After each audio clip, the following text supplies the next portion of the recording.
Je m'appelle Awa Sissoko, j'ai 29 ans, je suis de nationalité française, je suis d'origine sénégalaise et je travaille dans les ressources humaines. Je m'appelle Zakia, j'ai 37 ans. Je suis française d'origine marocaine. Je suis issue d'une famille de 4 enfants dont je suis l'aînée. J'exerce la profession d'agent d'escale à l'aéroport d'Orly-Sud. Je m'appelle Louise, j'ai 21 ans, donc je suis angolais du côté de ma mère et portugais du côté de mon père. Je m'appelle Nyanga Irénée, j'ai 41 ans, je suis décoratrice d'intérieur, française d'origine congolaise mais de Brazzaville. Quel élément de votre culture retrouvez-vous en France? En France, je ne trouve pas d'éléments de culture qui me réfèrent au Sénégal. Ce sont deux cultures totalement différentes. Les éléments de culture que je retrouve moi en France me concernant la culture maghrébine, ce serait déjà imagé par la mosquée de Paris. La mosquée de Paris qui représente déjà la religion musulmane et qui est très symbolique ici en France. Et très respecté aussi. Il y a aussi les endroits, les quartiers populaires, le fameux quartier populaire de Barbès, où on peut voir la présence importante de la culture maghrébine, que ce soit des personnes venant d'Algérie, Maroc ou Tunisie. C'est un quartier populaire et pas mal fréquenté par les gens d'Afrique du Nord. Après, les éléments de culture, je peux les retrouver aussi dans la façon de parler, dans le langage aussi, où je me rends compte que de plus en plus, les mots de la culture maghrébine, les mots de langue arabe sont utilisés de plus en plus ici par tout type de culture, au fait, que ce soit des Français, des Africains, des Maghrébins. Ces mots sont employés à toutes les sauces, on va dire. Il n'y a aucun réel aspect que je retrouve en France concernant la culture angolaise. L'élément principal est la religion et la langue. En ce qui concerne les différences entre mon pays d'origine et la France, elles sont diverses. Déjà, on va dire que on n'a pas la même pratique religieuse, dans le sens où là-bas, il y a un certain, je vais pas dire respect, parce qu'ici aussi on respecte, mais je veux dire, il y a des mosquées partout là-bas. Ici, il y en a, mais très très peu. Et puis malheureusement, on assiste à une fermeture de plus en plus des mosquées en France, ce qui est dommage. La culture, elle est différente dans le sens où là-bas, c'est plus une culture assez relaxe, dans le sens où les gens vivent, les gens se lèvent très tard, les gens profitent, les gens sont assez, c'est assez festif. Ici, je dirais, on est pris par la routine du boulot, de se lever tôt, d'aller au travail, de faire vite, une routine assez stressante, on va dire. Tandis que là-bas, les gens se laissent aller, au fait, les gens vivent à leur rythme. Cette différence, elle se traduit aussi déjà par la façon de manger aussi. La façon de manger, c'est vrai que là-bas, on mange typiquement marocain. Moi, je suis issue de marocaine, on mange que des plats marocains. Ici, c'est vrai que c'est assez varié. On s'ouvre à d'autres cultures, à d'autres gastronomies qui nous sont proposées. L'éducation aussi. L'éducation n'est pas la même. Ici, elle est présente, mais moins importante qu'au Maroc, je dirais. Concernant donc l'Angola et la France, il y a beaucoup de différences, que ce soit déjà dans le milieu social. En France, on a plusieurs catégories sociales. Là-bas, on va avoir plutôt des gens de la classe la plus basse et des gens dans la classe la plus haute. Donc voilà, ceux qui ont plus les moyens et ceux qui ont le moins. Il n'y a pas réellement de juste milieu. Concernant la vie en général, elle est similaire. Elle est similaire en général, on retrouve à peu près les mêmes choses. Après, c'est sûr que d'un aspect visuel, c'est très très différent. Parce que dans l'aspect visuel, là-bas, on a des bâtiments qui sont en pleine construction, d'autres qui sont en total effondrement, et d'autres endroits très très modernes. Après, en général, la vie est différente, mais elle reste similaire, quoi. Alors la langue, comme je le dis souvent à nous, quand on parle au Congo, on a le congolisme, c'est-à-dire des mots français transformés un peu en congolais, et un autre élément au niveau de la religion. Chez nous, c'est un peu plus folklorique, quoi, c'est un peu plus animé.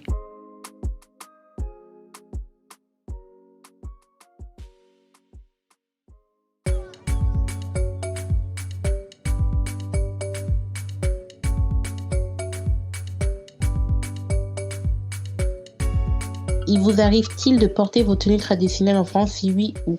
Et pour quelles occasions? Oui, il m'arrive de porter des tenues traditionnelles ici en France, surtout pour des événements comme la fête de la Tabaski, la fête de la Korité, les fêtes musulmanes, ou sinon lors de baptême ou de mariage. Ce sont des vêtements que je porte.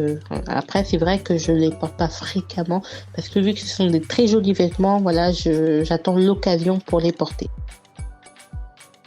Alors au niveau des tenues traditionnelles, me concernant, issues de culture marocaine, j'en porte très souvent. C'est vrai qu'il m'arrive de porter des caftans. Après oui, moi j'ai pas d'occasion spéciale en fait. Je suis quelqu'un qui est très attaché à ma culture et c'est vrai que la tenue vestimentaire, elle est très importante.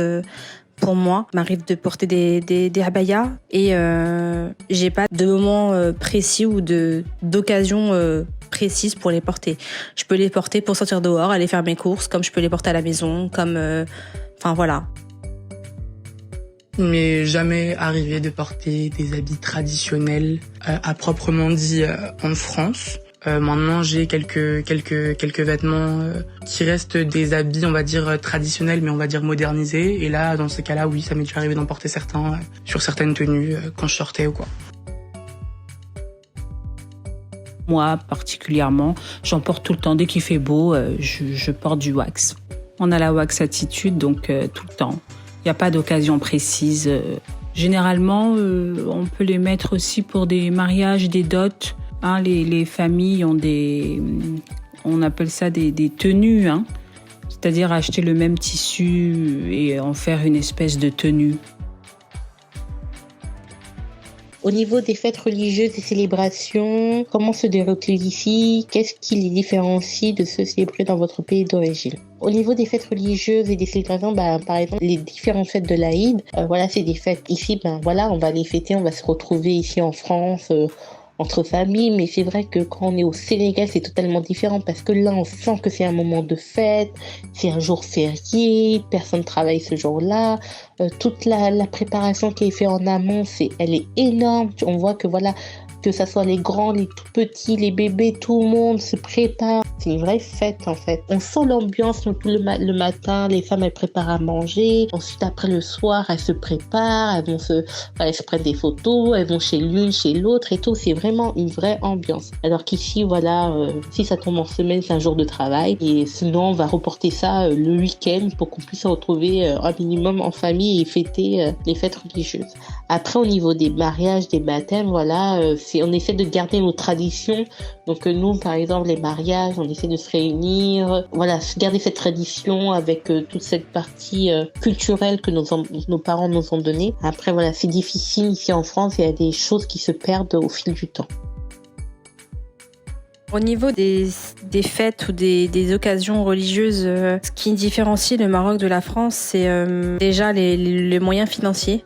On n'a pas les mêmes moyens financiers qu'au Maroc. On peut tout faire là-bas. Sincèrement, on peut tout faire. C'est vraiment abordable à tout le monde. Même ceux qui ont très peu de moyens, je veux dire, ils arrivent à faire des mariages ou des baptêmes à grande échelle. Tandis qu'ici, c'est vrai qu'on peut pas tout faire, en fait. C'est pas les mêmes moyens et des choses qu'on peut pas se permettre de faire. Exemple, le bruit, faire la fête jusqu'au lever du soleil, non, on peut pas ici. Il y a une certaine heure à respecter. Tandis que là-bas, non. Là-bas, c'est jusqu'au lever du soleil. Concernant les funérailles, c'est pas la même chose dans le sens où, voilà, concernant le défunt, il est enterré dans l'heure, voire les heures qui suivent. Tandis qu'ici, la plupart des personnes qui sont issues de l'immigration et qui décèdent malheureusement en France restent un certain nombre de jours en France, ne sont pas enterrés de suite en France. Tandis que là-bas, non, on laisse pas le défunt plusieurs jours, par exemple comme à la morgue. Concernant les mariages, etc. En France, c'est ce qu'il y a de plus basique, on va dire, puisque au final, j'ai grandi ici, donc c'est comme ça que je le perçois. En Angola, c'est très très différent. Il y a pour les mariages, il y a tout ce qui est la dot, les rencontres avec la famille, etc. Concernant l'aspect festif, dans un mariage traditionnel en France, on va avoir, je sais pas, la danse entre les deux mariés, le fameux slow. Alors que par exemple en Angola, on va avoir une danse traditionnelle qui se danse avec le père pour la mariée et avec la mère pour le marié. Et ensuite, il y a des danses un peu plus traditionnelles en fonction des origines. en fonction des tribus, etc., etc. Chez nous, il y a l'invité invite, ça tout le monde le sait. Donc on fait toujours à manger pour plus de personnes. C'est vachement plus convivial et on sait à quelle heure on arrive, mais on sait pas à quelle heure on part. Voilà.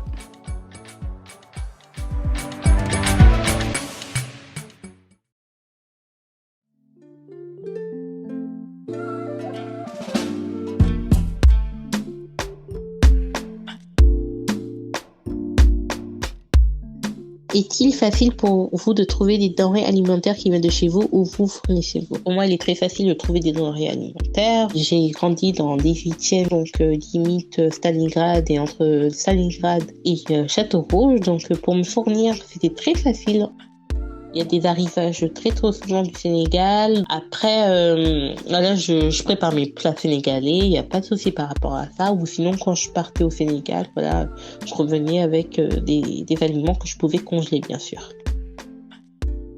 Pour les denrées alimentaires issues de la culture marocaine ou maghrébine, je sais que maintenant, c'est très très facile de trouver des produits venant du Maroc me concernant. On peut les trouver dans des épiceries, dans des boucheries ou dans des petites supérettes exclusivement tenues par des gens d'Afrique du Nord. Et je sais qu'il fut un moment, ma mère me disait que certains produits n'étaient pas du tout accessibles en France en fait. Moi je sais que ma mère continue toujours à ramener certains produits du Maroc comme les épices, le thé, voire même des gâteaux orientaux qu'elle fait faire là-bas. Concernant les aliments, donc on a des aliments très similaires dans les pays d'Afrique en général. Pour se les procurer, donc on a beaucoup de quartiers à Paris en l'occurrence où on a la chance de pouvoir trouver des aliments qui proviennent directement de là-bas. Donc où on les achète directement là-bas ou tout simplement on demande, moi pour ma part à ma famille qui est sur place, de les envoyer. Sur Paris, ici, il y a Château-Rouge que j'appelle Château-Noir. Donc il y a tout ce qui est exotique. Et puis même il y a les petits marchands de quartier aussi, les exotiques. Et moi particulièrement, je ramène toujours d'Afrique, donc j'en ai toujours dans mon congélateur. À quelle fréquence mangez-vous des plats traditionnels? Pouvez-vous en citer? Les plats traditionnels, je vais en préparer au moins une fois par semaine. La semaine, je travaille. Je vais privilégier ça le week-end, mais après, c'est vrai qu'il est difficile parce qu'en général, les plats traditionnels, c'est des plats où on se retrouve en groupe. Voilà, c'est un moment de partage. On va pas préparer un plat traditionnel que pour 2 personnes. Non, c'est pas possible. Donc, en général, voilà, si je prépare un plat sénégalais, j'essaie d'inviter pas mal de personnes pour qu'on puisse réunir autour d'un grand plat et manger tous ensemble et partager ce plat. Après, c'est vrai qu'il y a des plats qui demandent beaucoup de préparation ou plus de temps. Donc, je vais pas me prendre 2 heures. Je vais pas me fatiguer à préparer pour 2 personnes. Je préfère qu'il y ait plusieurs personnes qui viennent manger chez nous, donc c'est vrai que la fréquence elle est moindre et en général les plats que je vais préparer, le yassa par exemple, le yassa c'est un plat qui se prépare rapidement, je peux le préparer 2-3 fois, ça dépend, mais par exemple le tchéboudienne où c'est vraiment un vrai plat de partage, ça je vais préparer 1 fois tous les 2 mois, ou le soupe kanja, c'est de la soupe au gombo par exemple, ça je vais préparer une fois tous les 2 mois par exemple.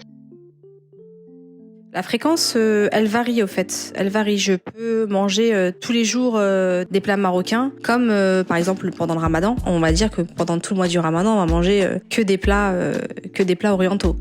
Après, il y a le rituel du vendredi, c'est sacré parce que c'est le jour du musulman le vendredi. C'est vrai que le vendredi, moi, j'ai l'habitude de manger du couscous. C'est le grand couscous de la maman. Tout le monde est réuni chez la maman, frères, sœurs, petits-enfants, oncles, tantes, cousins. Et c'est vrai qu'on essaye au maximum de faire honneur au fameux vendredi et de tous se retrouver en famille autour du couscous. Après, oui, c'est vrai que on a plus tendance à faire des plats de chez nous que cuisiner français. Par rapport aux plats, le nombre de fois que j'en mange chez moi, pas très très souvent, parce que ça demande du travail, etc. Et je pense que voilà, à Paris, on a une vie assez stressante. Après, est-ce que je peux vous citer un plat? Oui, on a le fouji. C'est un plat à base de manioc. Et on mélange ça avec du poulet. Après, c'est faisable aussi avec du poisson. Et il y a une espèce de sauce. Au moins 4 fois par semaine, on est très bouffe africaine à la maison. Et le plat de chez nous, donc le pandou, que vous mangez quand vous arrivez au Congo-Brazzaville.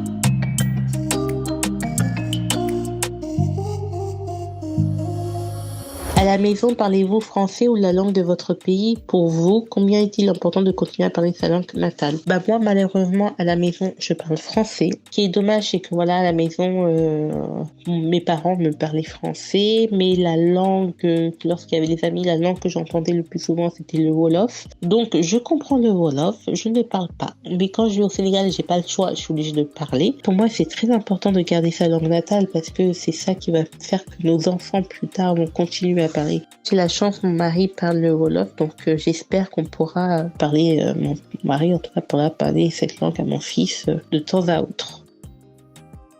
Pour moi, oui, il est très important de parler ma langue natale, l'arabe en l'occurrence. Pour moi, c'est très très important de maintenir ce lien entre mon pays et la France. À l'époque, mes parents m'avaient proposé de m'inscrire à des cours de langue arabe et j'ai refusé. Aujourd'hui, je regrette beaucoup parce que franchement, de nos jours, la langue arabe est très utilisée et elle sert beaucoup. On part du principe où déjà nous sommes en France, on utilise beaucoup le français. On parle beaucoup la langue française, donc quand on se retrouve entre nous, franchement, on essaie de parler au maximum l'arabe. Moi, à la maison, on parle tous français. Après, il faut savoir qu'en Angola, donc, on parle le portugais, c'est la langue officielle. Donc, tout le monde le parle. Après, il y a la langue qui est censée être de base la vraie langue officielle, c'est un créole portugais. Donc, nous, à la maison, on parle que le portugais. Le créole portugais, on ne le parle pas. On comprend certaines choses. Après, on entend beaucoup parce qu'on écoute beaucoup de musique de là-bas, donc on en entend beaucoup. Mais après, le parler, non. Pour ma part, il est hyper important que je sache parler la langue d'où mes parents viennent. Maintenant, c'est vrai que du coup le créole portugais, je le parle pas du tout, je le comprends, je sais dire quelques mots, etc. Mais c'est vrai que c'est hyper important pour moi même de l'apprendre. C'est pour ça que j'écoute beaucoup de musique de là-bas. Je vais écouter des musiques très très anciennes et je vais regarder la traduction, etc. pour pouvoir en apprendre le plus possible. On parle français et lingala à la maison. Il est très important de continuer à parler sa langue natale pour perpétuer la tradition et puis de ne pas oublier nos origines, pas oublier d'où on vient.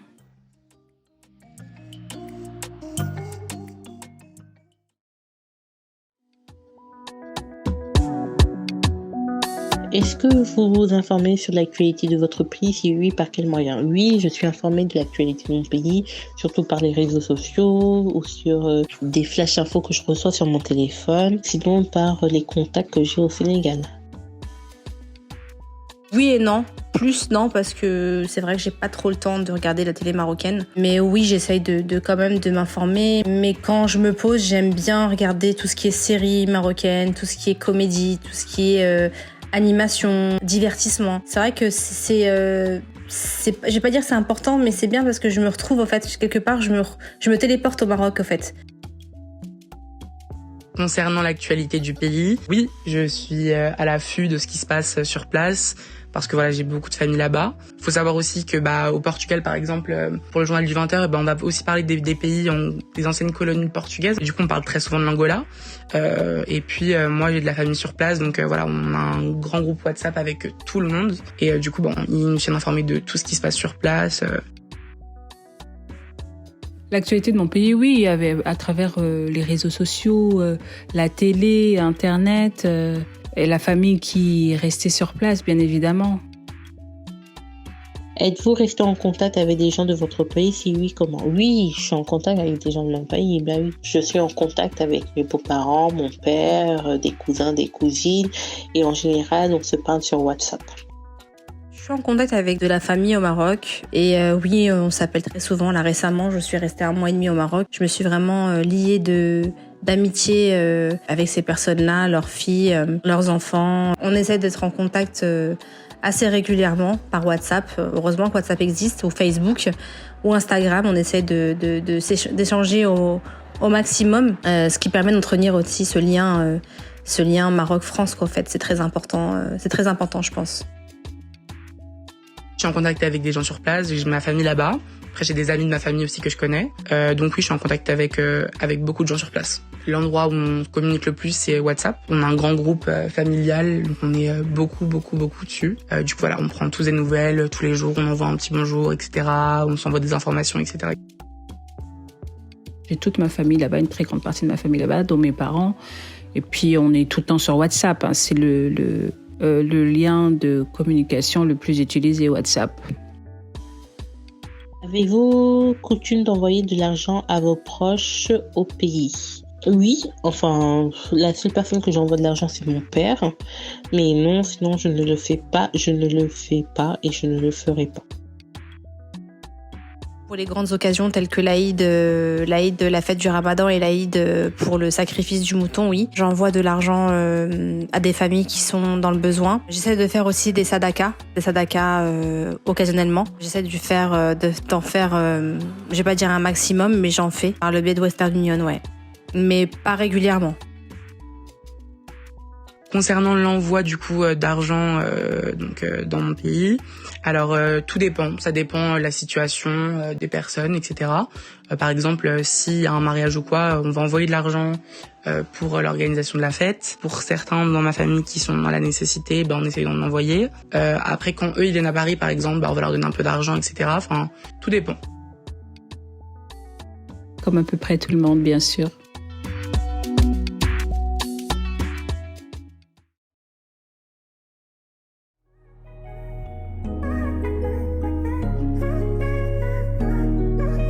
Est-ce que vous vous rendez régulièrement dans votre pays d'origine? Oui, j'essaie d'aller environ tous les 2 ans au Sénégal. Si je me rends régulièrement dans mon pays d'origine, j'essaye, mais c'est vrai que c'est pas facile avec moi me concernant, avec le travail, la petite, l'organisation, c'est assez compliqué, donc j'essaie d'y aller tous les 2 ans, 3 ans. Là, c'est vrai que récemment, j'y suis restée quasiment 1 mois et demi, du fait que j'ai été bloquée par rapport à la fermeture des frontières. Ça m'a vraiment, fait du bien et ça m'a vraiment ressourcée. Je me suis vraiment ressourcée. Mais oui, j'essaye de privilégier d'y aller assez souvent parce que pour moi c'est important de connaître son pays et de continuer à le connaître. Malheureusement, c'est vrai que financièrement, on peut pas y aller tous les 6 mois, voire tous les mois, parce que c'est quand même un budget, mais on essaie j'essaie de faire au maximum. Pensez-vous y retourner vivre? Oui, je souhaiterais vivre au Sénégal. C'est un de mes projets. Après, c'est vrai que la Covid, ça a fait réfléchir à 2 fois, en fait, pour l'installation, parce que voilà, si tu veux avoir un minimum de confort, faut avoir de l'argent qui va avec. Mais sinon, des projets sont en cours au Sénégal. Après, petit à petit, on essaie de stabiliser les choses ici, aussi bien ici qu'au Sénégal, pour pouvoir s'y installer tranquillement et construire notre vie de famille. Sincèrement, non, je pourrais pas y vivre toute ma vie au Maroc. Même si il y a tout pour vivre pleinement et sereinement. Mais non, j'ai quand même mes attaches en France, j'ai quand même grandi en France, j'ai quand même passé toute ma vie en France. Et c'est vrai que quitter la France, ce serait vraiment... ça me ferait vraiment bizarre, au fait. J'ai mon quotidien, j'ai ma petite routine, donc vivre au Maroc, non, je pourrais pas.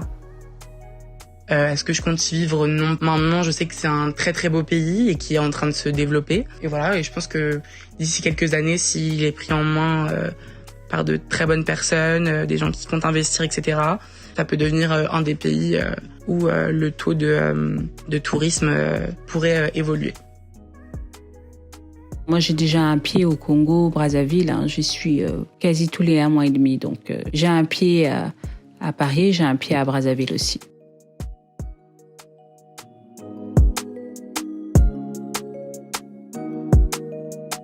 Merci à Awa Sissoko, Ziakia Gordou, Luis Ferreira et Irene Mabonzo pour leur témoignage.